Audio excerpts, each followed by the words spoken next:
하나님의 귀한 말씀 함께 보겠습니다. 오늘 말씀은 누가복음 12장 35절에서 40절까지의 말씀입니다.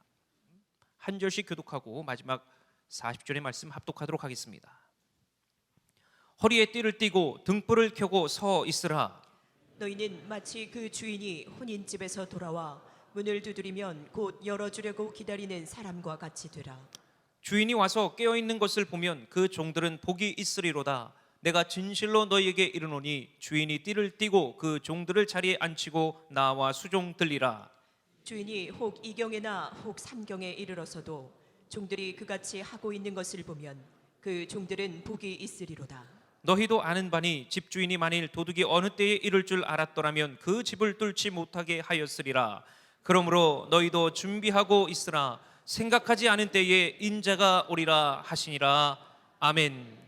시온 찬양대 찬양이 있은 후에 담임 목사님 나오셔서 준비하고 있으라 라는 제목으로 말씀을 선포해 주시겠습니다.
미국 붕해를 갔었을 때 제가 머문 숙소가 디즈니랜드 안에 있는 숙소였습니다. 호텔이었습니다.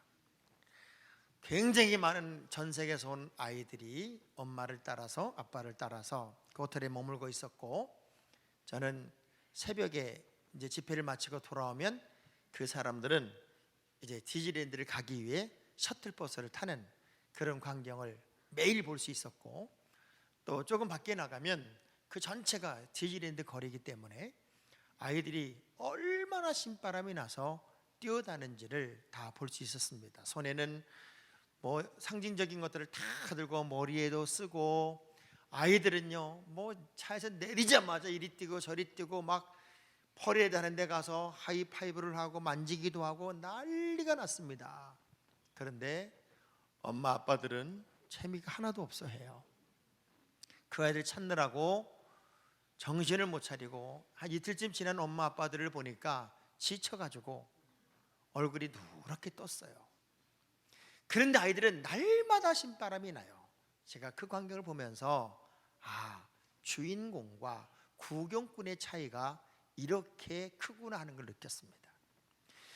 디즈니랜드를 즐기는 주인공인 이 아이들은 매일매일이 신바람이 나고 매일매일이 즐겁지만 아이들 때문에 온 엄마 아빠는 그 아이들을 지키는 구경꾼에 불과하니까 아이들과 같은 행복이 없더라고요. 오늘 예배를 드리면서도 어떤 분은 구경꾼으로 예배를 드릴 것이고 어떤 분은 주인공으로 예배를 드릴 것 같아요. 아멘하는 사람은 참 은혜가 되는 사람이고요, 하늘문을 열 사람들일 것 같아요. 지금 말고 아까 처음에 하신 분들이 그럴 것 같고요. 구경꾼으로 예배를 드리면 감격도 없고 기쁨도 없어요. 제가 32년간 한 교회 담임 목사로서 여기까지 이렇게 오면서 목회가 뭐냐 하는 정의를 내리면 늘 저는 이렇게 정의를 내려요. 목회는 살얼음판을 걷는 것이다. 하루가 멀다 하고 이런저런 문제들이 늘 있어요. 뭐 크든 작든 늘 문제는 있더라고요. 근데 그 중에 제일 많이 듣는 얘기가 뭐냐면 시험 들었다는 얘기예요. 시험 들었다. 목사님 아무개 시험 들었대요. 그 시험 들었다는 얘기는 32년이 지나가도 양도 줄지 않고 나이도 상관없이 시험이 늘 들었어요. 근데 시험 들었다는 그 내용들을 다 이제 제가 들여다보니까 목사님이 안 알아줘서 성도 간의 사이가 벌어져서 인사를 안 받아서 목장 편성을 더럽게 해놔서 사역자가 마음에 안 들어서 가정사에 문제가 있어서 심지어는 우리 교구 전도사가 맞지 않아서 내가 좋아하는 사람이 아니어서 직분을 안 줘서 관심이 좀 멀어진 듯해서 목사님하고 손을 잡아버리니까 옛날 강도가 아니어서 나를 쳐다보는 눈빛이 옛날의 눈빛이 아니어서 진짜 그것만 따로 빼내서 여러분이 이렇게 보면 웃기지도 않는 그런 것들 때문에 대부분의 시험이 들었어요. 누가 말 한마디 잘못해서. 근데 그 시험에 들었다는 사람들의 공통점은 또 뭐냐면 거기에 목숨을 걸어요. 어떻게 목사님이 나를 쳐다보고 인사를 안 받을 수가 있어. 그때부터 눈덩이처럼 계속 풀려서 결국 목사님을 죽일 사람으로 만들어놔요. 그런 모습들을 쭉 보면서 이 12월 달이 되면 연말 마귀가 굉장히 기승을 부릴 거고, 그리고 여러분들을 넘어뜨리기 위한 이 마귀의 계계는 엄청나게 강력하게 역사할 텐데, 시험 들었다는 의미를 여러분은 쉽게 이야기하지만 시험 들었다는 의미는 어떤 의미냐면 우리 신앙생활은 이런 웅덩이, 구덩이에 물을 담는 것이 은혜 생활이에요. 구덩이에 물이 가득 채워져, 호수에 물이 꽉 채워져 있는 호수를 보면 되게 기분이 좋아요. 근데 시험 들었다는 것은 뭐냐면 성경적 표현을 보니까 터진 웅덩이가 됐다, 그 얘기예요. 어떤 곳이 뿡 하고 터져서 내가 그동안 그렇게 열심히 기도하고 열심히 노력해 쌓아놨던 그 모든 것들이 일순간에 다 무너진 상태를 시험 들었다라고 이야기를 해요. 근데 많은 분들이 이 문제를 넘지 못하고 털 넘어지고 쓰러지고 그리고 시험 들었다는 얘기를 32년 동안 저는 하루도 안 들어본 적이 없어요. 그러면 이 시험 들었다는 의미가 우리 신앙생활에 얼마나 치명적일까? 저는요, 히브리서 11장 12장의 이야기를 이렇게 읽으면서 신앙의 영웅들, 진짜 믿음의 정상에 올랐던 그 영웅들의 이야기들은 어떻게 만들어졌는지를 보면서 이게 진짜 믿음의 생활이지, 이게 진짜 예수 믿는 사람의 자세고 태도지 하는 것을 깨닫게 돼요. 한번 읽어볼게요. 히브리서 11장 33절 34절의 말씀을 보면 진짜 그리스도인들, 진짜 하나님을 믿는 사람들, 진짜 믿음의 열정을 보이는 사람들은 어떤 모습이 되어야 할까? 시작. 그들은 믿음으로 나라들을 이기기도 하며 의를 행하기도 하며 약속을 받기도 하며 사자들의 입을 막기도 하며 불의 세력을 멸하기도 하며 칼날을 피하기도 하며 연약한 가운데서 강하게 되기도 하며 전쟁에 용감하게 되어 이방 사람들의 진을 물리치기도 하며. 자, 진짜 믿음의 사람들은 어떤 상황이 내게 온다 할지라도 이기고 넘고 막아내고 승리를 만들어냈던 특별한 사람들이었어요. 그런데 믿음이 연약한 사람들은 한 방에 무너져요. 제가 자주 그런 얘기를 합니다. 우리 크리스천들은 단 한 번도 우리 주님이 엑스트라로 쓴 적이 없다. 우린 주인공이다. 하나님의 자녀이고 자녀의 권세를 가지고 있는, 어찌 보면 인생을 드라마로 놓고 보면 드라마의 주인공이 하나님의 자녀들이다. 그러면 주인공은 죽어요, 안 죽어요?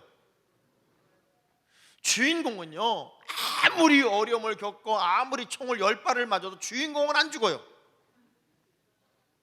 오른팔이 잘리면 갑자기 영화 장면이 바뀌어요. 7년 후. 그리고 왼손으로 싸우기 시작해요. 굉장히 어려움을 겪은 장면이 딱 끝나고 나면 이제 주인공이 죽은 줄 알았더니 갑자기 5년 후 이렇게 나타나요. 주인공은 절대 안 죽어요. 주인공은 절대 약해지지 않아요. 주인공은 절대 주저앉지 않아요. 주인공은 어떤 상황, 어떤 방법이 와도 역전의 주인공으로 우뚝 서서 승리를 만들어내는 게 주인공이었어요.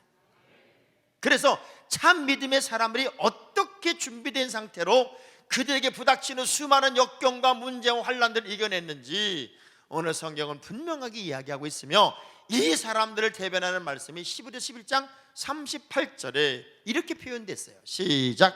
이런 사람은 세상이 감당하지 못한. 자, 이런 사람은, 쉽게 말하면 진짜 믿음의 사람은 세상적인 가치를 가지고 있는 사람과는 근본이 다르다는 거예요. 근본이. 여러분은 어찌 보면 세상적 가치관을 가지고 사는 사람과는 근본이 다른 사람으로 살아야 돼요. 근데 아멘을 이렇게 현찮게 해서는 절대로 다르게 살 수가 없어요. 다시 해볼게요. 근본이 다르게 살아야 돼요. 남 쓰러지면 일어나야 되고요, 남 주저앉으면 다시 서는 사람이 하나님의 사람이란 말이에요. 저는 어저께 베트남하고 캄보디아하고 하는 축구를 보면서 너무너무 행복했어요. 우리나라 이야기도 아닌데 왜 내가 행복했을까요? 박항서 감독 때문에 그래요. 그분은 이제 인류 감독이 될 수 있었어요. 왜냐하면 월드컵 4강의 시나리오를 이뤄낼 때 히딩크 감독을 도왔던 그야말로 최고의 코치였어요.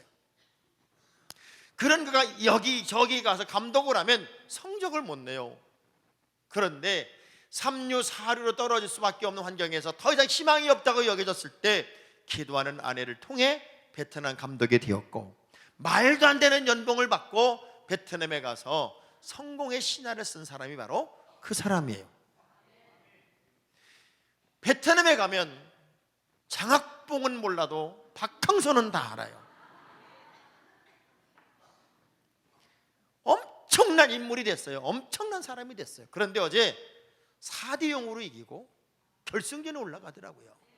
야, 그 장면이 저는 너무 좋았던 게, 그래도 기도하는 사람, 절망과 좌절에서 일어서서 성공의 신화를 쓰는 사람의 이야기를 보는 것은 되게 기분이 좋았기 때문에 그래요.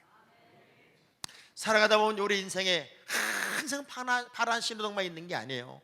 여러분, 그랬으면 얼마나 좋겠어요. 늘 그냥 파란 신호등이 쫙 열리는 삶을 살면 얼마나 좋겠냔 말이에요. 그런데 가다 보면 빨간 신호등도 있고, 가다 보면 파란 신호등도 있고, 가다 보면 황색 신호등도 있고, 가다 보면 전멸 신호등도 있고, 그럴 때마다 우리는 어떻게 대처할 수 있냐?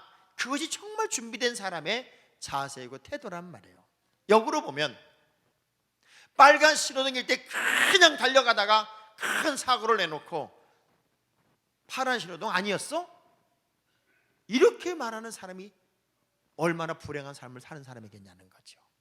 그런데 바울의 사역을 보더라도 얼마나 이 사람이 멋지게 준비된 사람이었으면 그를 이끌어갔던 평생의 모토가 있었어요. 모토. 아무리 힘들고 어려워도, 아무리 파란 신호등이어도 내가 늘 한 길로 갈 수 있었던 가장 중요한 이유는 이렇게 이 사람은 준비가 됐었기 때문에 그래요. 그래서 우리 한번 빌립보 4장 12절의 말씀을 볼게요. 시작. 나는 비천에 처할 줄도 알고 풍부에 처할 줄도 알아. 모든 일 곧 배부름과 배고픔과 풍부와 궁핍에도 처할 줄 아는 일체의 비결을 배웠노라. 할렐루야. 어떤 상황이 내게 온다 할지라도 나는 준비가 되어 있습니다. 배고파도 풍성해도 나는 당연히 이런 환경들을 이렇게 넘어야 될 사람임을 나는 스스로 알았습니다. 조금 어렵다고 주저앉고 조금 힘들다고 못한다고 그러고 그간에요. 참 신기한 건요, 하나님의 사람들은 가는 길이 달라요. 근본이 달라요. 정말 바른 길을 가야 돼요. 어떤 상황, 어떤 문제가 와도 우리는요 준비된 자세를 가지고 살아야 되는데, 오늘 본문의 말씀이 바로 그런 말씀이에요. 언제 어느 시에 우리 주님이 오는 거 우리가 알면 그냥 그때그때 대충 준비하고 있다가 주님 맞으면 되는데, 주님이 언제 오는지를 몰라요. 우리는 1분 1초 앞 우리의 미래를 예측할 수도 없고 그리고 판단할 수도 없어요. 그래서 우리 주님이 이렇게 말해요. 어느 시 어느 때 주인이 온다 할지라도 그 주인을 맞을 자세로 준비되어 있는 종을 주인이 만나는 것은 주인에게도 복이고 그 종에게도 복이 된다는 거예요. 그러면서 너희는 이렇게 준비하고 있어라. 그러면서 몇 가지 매뉴얼을 제공해 줘요. 첫째, 허리에 띠를 띠고 있어라, 이렇게 말해요. 허리에 띠를 띈다. 제가 허리를 다쳐보니까요, 저는 군에서부터 허리를 다치기 시작해서 다 허리가 아팠어요. 그런데 뭐 근육을 강화시키고 그렇게 하다 보니까 견디고지만 늘 통증은 있어 왔어요. 근데 이번에 뭘 하나 들다가 억 하는데, 이야, 이 사람이요 허리를 다치고 나니까 아무것도 아니더라고요. 앉지도 못하고 서지도 못하고 그리고 뭐 두루노도 불편하고 바보 중에 그런 바보가 없어요. 걷는 것도 제대로 못 걷고. 그런데 참 은혜는 그런 과정이 한 5일쯤 지나고 났는데 이렇게 제가 서 있을 수 있고 말씀 전할 수 있고 얼마나 감사해요. 아침에 저 형님 장학일 목사님이 저에게 문자를 했더라고요. 오늘 설교는 하니? 설교는 할 수 있어? 그러길래 제가 그랬어요. 아무 문제 없음. 설교도 할 수 있고 돌아다닐 수도 있음. 걱정을 안 해도 됨. 이렇게 문자를 보냈어요. 루시 세네카라는 사람이 이런 얘기를 해요. 인간은 항상 시간이 모자란다고 불평을 하면서도 마치 시간이 무한정 있는 것처럼 행동한다. 많은 사람이 죽을 때 후회하는 것 3가지가 있는데, 이건요 어떤 나라 어떤 사람이든 간에 죽기 전에 꼭 3가지를 후회한대요. 첫째가 뭔가 봤더니 더 많이 베풀지 못한 것을 후회한대요. 이럴 줄 알았으면 더 많이 베풀고 살걸, 더 많이 나눠주고 살걸, 더 많이 사랑 주고 살걸. 그래서 마지막 죽을 때 사람은 껄껄껄 그리고 죽는데요. 2번째가 뭔가 봤더니 참지 못한 것에 후회. 내가 그때 참았어야 되는데, 그때 확 안 했어야 되는데. 3번째가 뭔가 봤더니 좀 더 행복하게 살았어야 되는데. 옆 사람한테 한번 물어봐봐. 지금 이렇게 살고 있어? 물어봐봐요. 이렇게. 여러분은 좀 더 행복하게 살아야 돼. 지금부터 좀 더 베풀고 살아야 돼요. 좀 더 참고 살아요. 허리에 띠를 띈다는 게 뭐냐면 어느 때 어느 시간 나를 불러도 나는 나갈 수 있다, 준비된 상태다, 그 얘기예요. 그래서 6월절 하나님의 은혜로 이스라엘 백성들이 6월절을 넘을 때 그 6월절 이야기 속에 우리 하나님이 주셨던 특별한 말씀이 출애굽기 12장 11절에 이렇게 말씀이 되어 있어요. 시작. 너희는 그것을 이렇게 먹을지니 허리에 뭘 떼요? 허리에 띠를 띠고 발에 신을 신고 손에 지팡이를 잡고 급히 먹으라.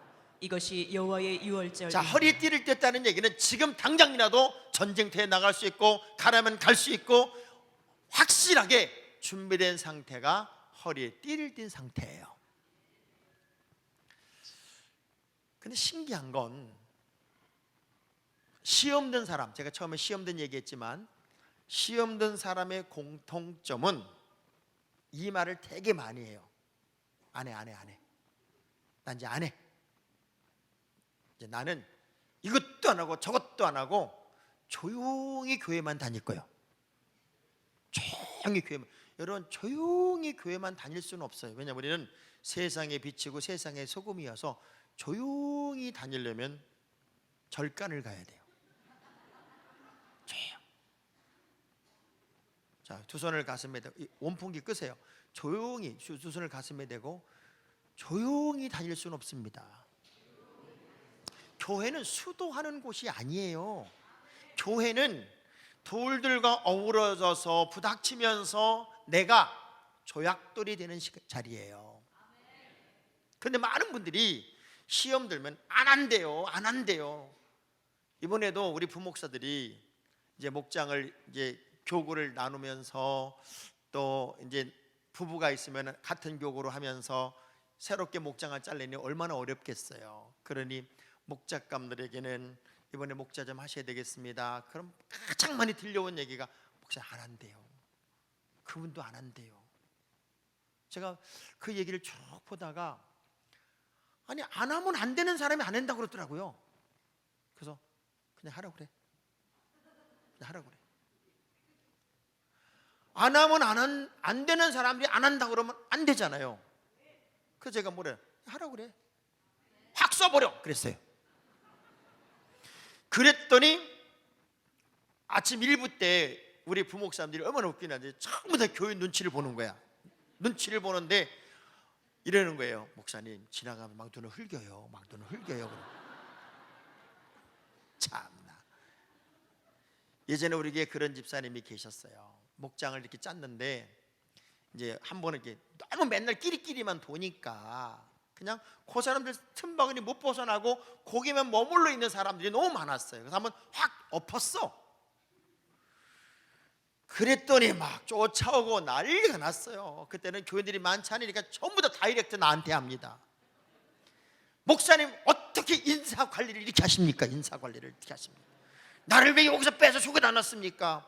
야, 근데 그 얘기를 어떤 분이 한 번 하고 있는데 우리 집사님이 그 얘기를 딱 듣고 있다가 자기랑 좀 친한 분이 그 얘기를 하니까 막 욕을 하더라고요. 야! 목사님이 말이야 이렇게도 사귀어보고 저렇게도 사귀어보라고 그렇게 짜두면 더 감사하고 성경대로 좀 원수도 사랑하라고 사랑하고 그렇게 살아야지 목사님 왜 이렇게 힘들게 하냐 그러더라고. 나는요 너무 행복했어. 너무너무 좋았어. 요즘은 그런 집사님이 없어. 목사님 왜 그렇게 했어요? 그러면 옆에서 집사님 그러지 마 이래야 되는데 제가 봐도 그러네요. 아우 좀 해.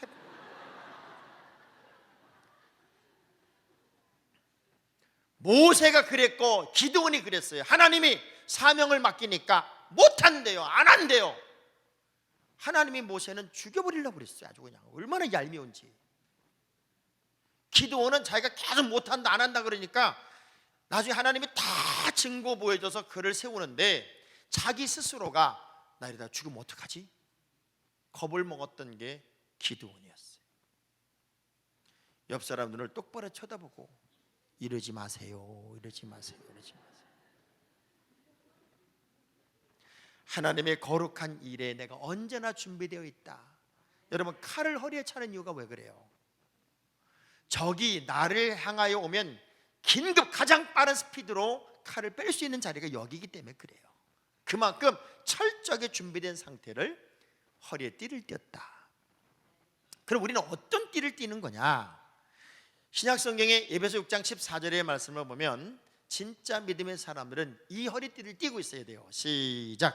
그런즉 서서 진리로 너희 허리띠를 띠고 의의 호심경을 붙이고. 진리 허리띠를 띠어라. 진리는 예수 그리스도예요. 예수로 무장이 되어 있고 예수로 완벽하게 갖춰진 사람들은 마귀에게 넘어지지 않아요. 환경에 넘어지지 않아요. 상황에 쓰러지지 않아요. 예수로 띠뛰고 있는 사람들은, 진리로 띠뛰고 있는 사람들은 마귀를 때려잡고 그리고 언제나 승리의 노래를 부르죠. 농사를 짓는 농부들이요, 가뭄이 계속되면은 비가 꼭 필요하잖아요. 근데 비가 안 오면 모내기를 못해요. 그때 하는 일이 뭔 줄 아세요? 농부들은 쉬지 않아요. 그때 하는 거를 더운 가리라는 게 있어요. 더운 가리. 이게 뭐냐면 막 거북등처럼 막 쪼개진 그 땅을요 갈아요. 갈고, 근데 비가 안 오면 또 갈고, 갈고, 또 갈고. 언제까지 가냐면 여러분이 아멘 할 때까지 갈아요. 갈고 또 갈고. 그래서 그냥 계속 갈다 보면 이게 다 가루가 콘 가루처럼 분쇄가 되는 거예요. 그러다가 비가 와요.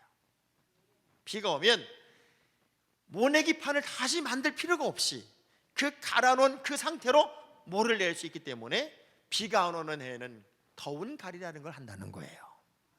잠시도 멈추지 않고 준비된 자만이 아름다운 미래를 만들 수 있기 때문에 그래요.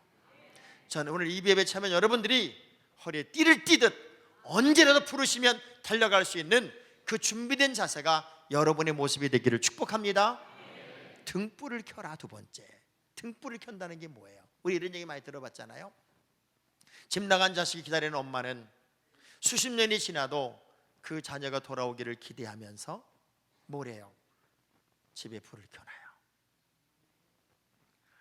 수년이 지나간 다음에 아들이 돌아와서 나를 잊진 않았을까, 나를 버리진 않았을까, 그런 마음으로 이렇게 와보니까 불이 환하게 켜있고 대문이 활짝 열려 있어요.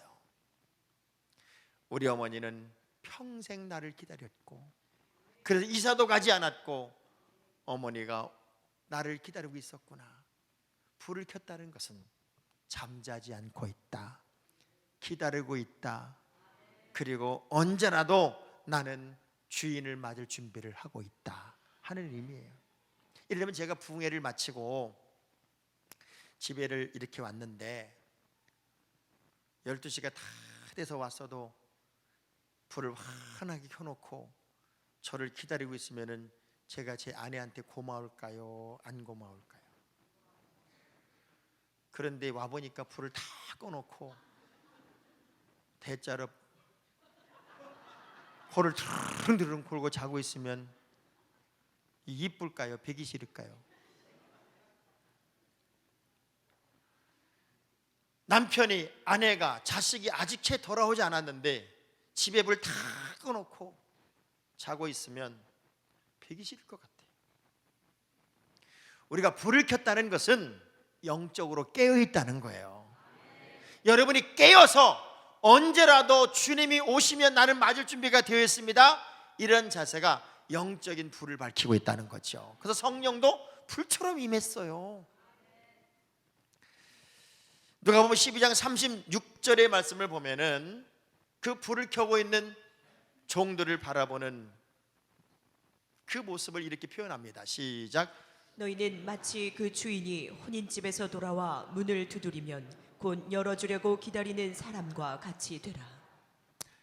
문을 열어주라 기다리는 사람처럼 되기 위해서 불을 켜고 있으라는 거예요. 구약 성경을 보면은 성막에 항상 등불에 불을 밝히게 돼 있어요. 그래서 등에 불이 꺼지지 않게 해라. 등에 불이 꺼지지 않는다는 얘기는 하나님과 나와의 영적 관계가 계속 유지가 되고 있다는 걸 상징해요.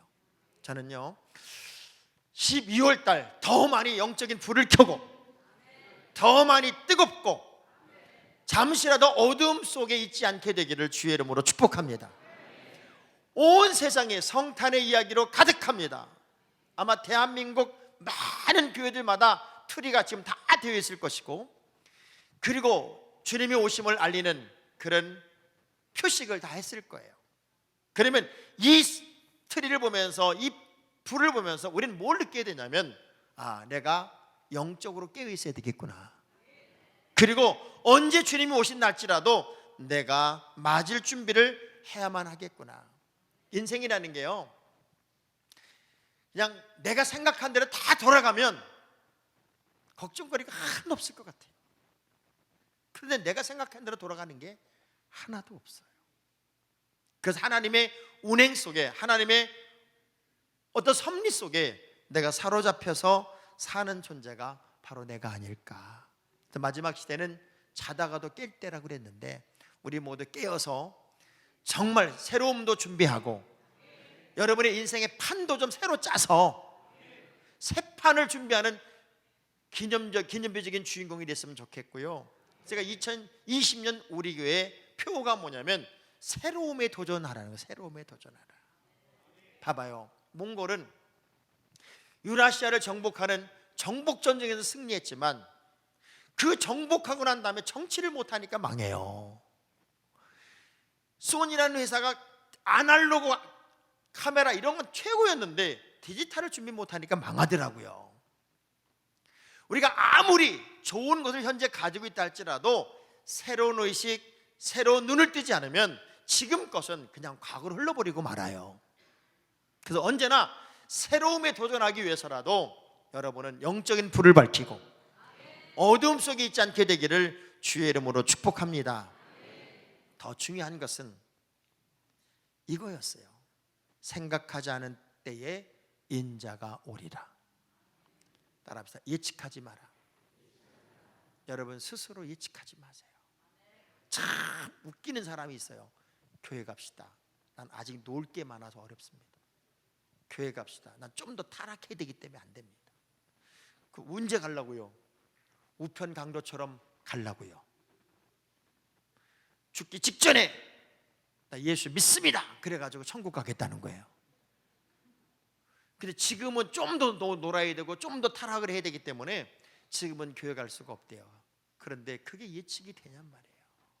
제가 예전에도 얘기를 했지만 우리 소양성결교회 이원호 목사님이 그 연세진 권사님들 맨날 모아놓고 훈련시킨 게 뭐냐면 돌아가시기 직전에 반드시 임종을 지켜보는 모든 자식들 앞에 내가 지금 숨이 넘어간다는 느낌이 딱 오는 순간 이렇게 돌아가시라고 훈련을 시켰대요.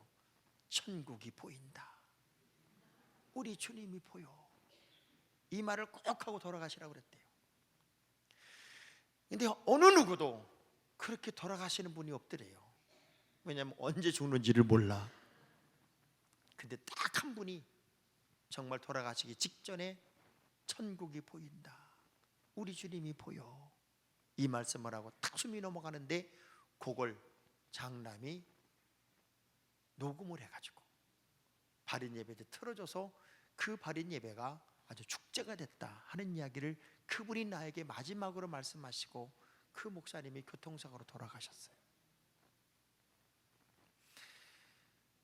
우리 90세 되신 할머니라고 할머니 할아버지라고 생각을 하고 우리 한번 연습을 한번 해보십시다. 자, 한번 따라해 볼까요? 천국이 보인다. 이렇게 낭낭하게 하면 안 돼요. 이제 돌아가시기 전에 우리 주님이 보여. 왜 그렇게 말하라고 그랬나? 그 목사님의 의도가 되게 재밌었어요. 그렇게 이야기하면 많은 불신자들도 구원할 수 있게 될 것이고, 그리고 정말 그 확신을 가지고 천국 가지 않겠느냐, 그리고 자녀들은 천국 간 것을 확신하고 얼마나 행복하겠느냐, 그렇게 했는데 그렇게 할 수 있는 분들이 많지 않더라는 거예요. 왜? 인생은 예측이 불가능해요.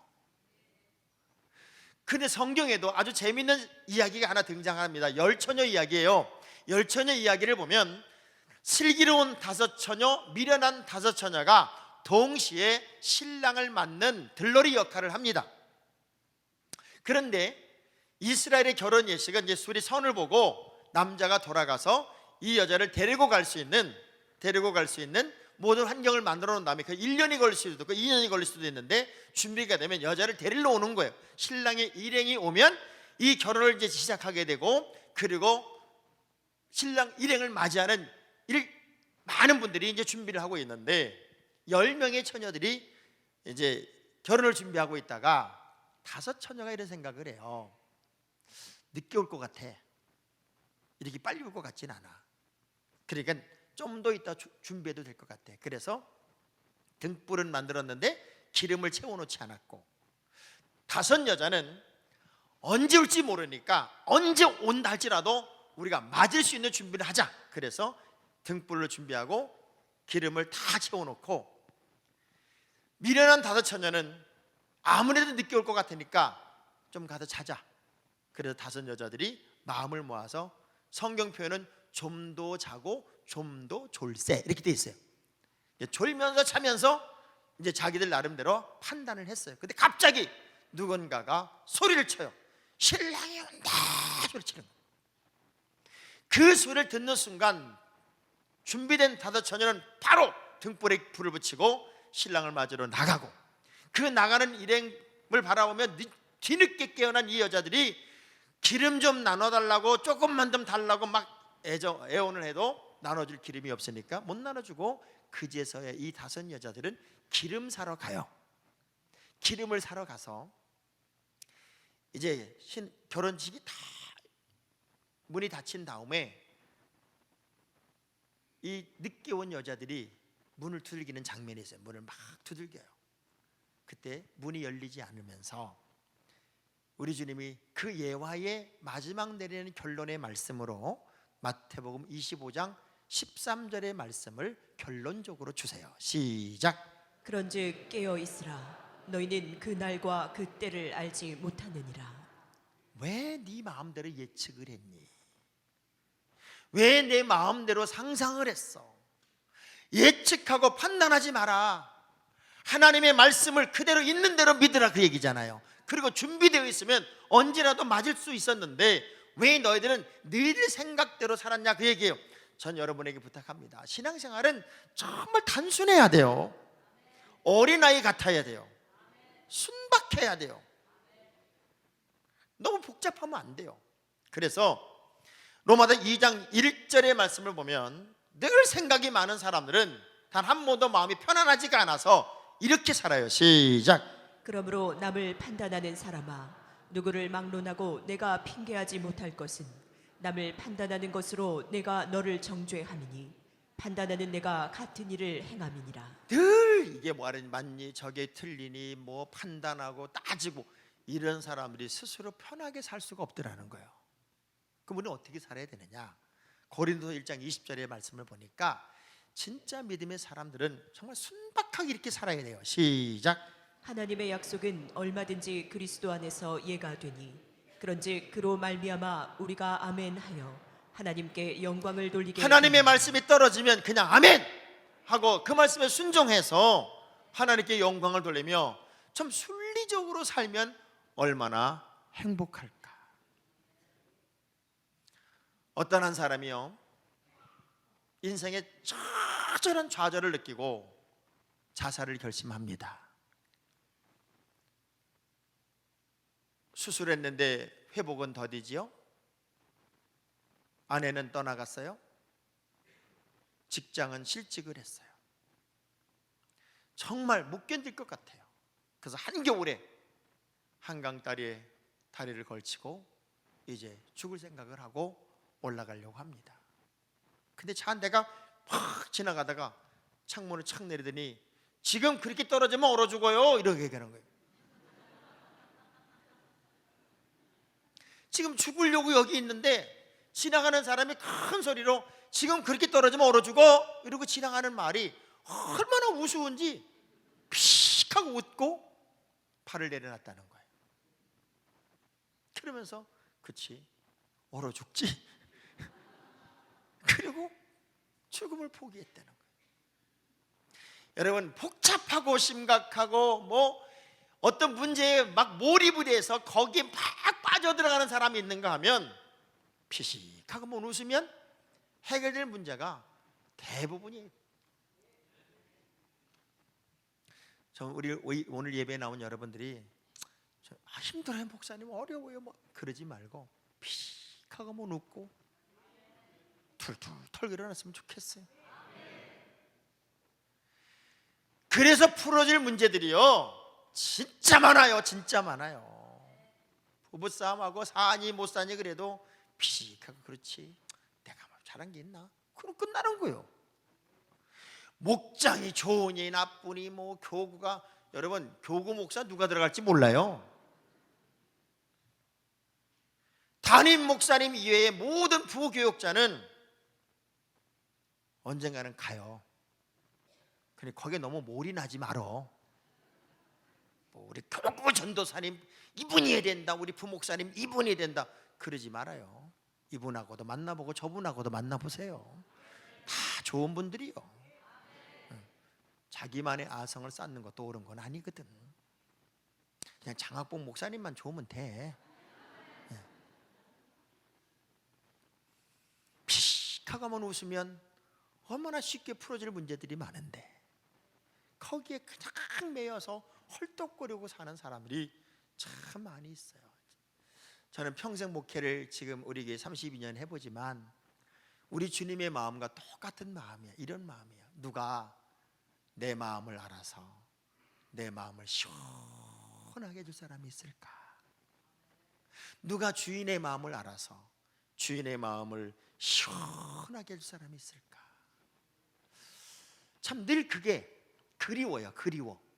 그러면서 제일 부러운 말씀이 이사야 6장 8절의 말씀이에요. 이사야 6장 8절 읽어볼게요. 결론적으로 시작. 내가 또 주의 목소리를 들으니 주께서 이르시되 내가 누구를 보내며 누가 우리를 위하여 갈고 하시니 그때에 내가 이르되 내가 여기 있나이다 나를 보내소서 하였더니. 할렐루야.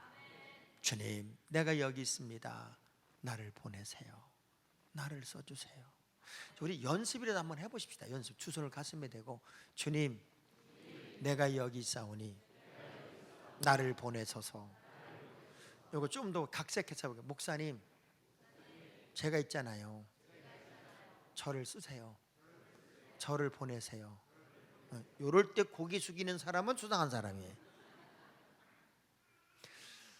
주인의 마음을 누가 알아서 주인의 마음을 시원하게 할 자가 누굴까?